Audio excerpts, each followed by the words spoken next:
અમરેલી જિલ્લાનો ભારતીય જનતા પાર્ટીનો સૌથી નાનો કાર્યકર્તા છું। ગામડાના બૂથથી લઈ અને તાલુકા યુવા મોરચો, જિલ્લા યુવા મોરચો, પ્રદેશ યુવા મોરચો, અમરેલી જિલ્લા ભારતીય જનતા પાર્ટી, પ્રદેશ કિસાન મોરચા સુધીની સફરમાં મને અમરેલી જિલ્લાના ભારતીય જનતા પાર્ટીના સૌ કાર્યકર્તાઓએ ઘડ્યો છે, પ્રેમ આપ્યો છે, હૂંફ આપી છે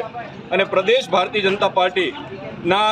યશસ્વી અધ્યક્ષ આદરણીય જગદીશભાઈ વિશ્વકર્માના નેતૃત્વ હેઠળ જે પ્રદેશની નવી ટીમ બની છે, નવી ટીમની અંદર કિસાન મોરચાના પ્રદેશ પ્રમુખ તરીકેનું મને જવાબદારી આપી છે, ત્યારે અમરેલી જિલ્લા ભારતીય જનતા પાર્ટી પરિવાર દ્વારા મારું સ્વાગત અને સન્માન કરવામાં આવ્યું છે।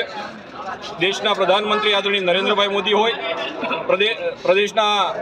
મુખ્યમંત્રી ભૂપેન્દ્રભાઈ હોય, હર્ષભાઈ સંઘવી હોય, પ્રદેશના અધ્યક્ષ જગદીશભાઈ હોય, સૌના નેતૃત્વ હેઠળ ભારતીય જનતા પાર્ટીએ જે વિકાસની ગાથાઓ જે રજૂ કરી છે, અંત્યોદયના ભાવ સાથે છેવાડાના માણસનો વિકાસ થાય, ખેતી ખેડૂત અને ગામડું જીવંત બને એ માટેના એમના નેતૃત્વ હેઠળ જે પ્રયાસો થયા છે, એ પ્રયાસો આજે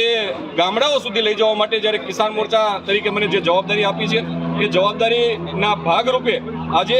મારા પોતાના જિલ્લાની અંદર જિલ્લા ભારતીય જનતા પાર્ટીના પ્રમુખના નેતૃત્વ હેઠળ ભારતીય જનતા પાર્ટીના સૌ કાર્યકર્તાઓએ મારું સન્માન કર્યું છે। આ મારું સન્માન નથી, એક બૂથના કાર્યકર્તાનું સન્માન છે અને એનો હું રાજીપો વ્યક્ત કરું છું।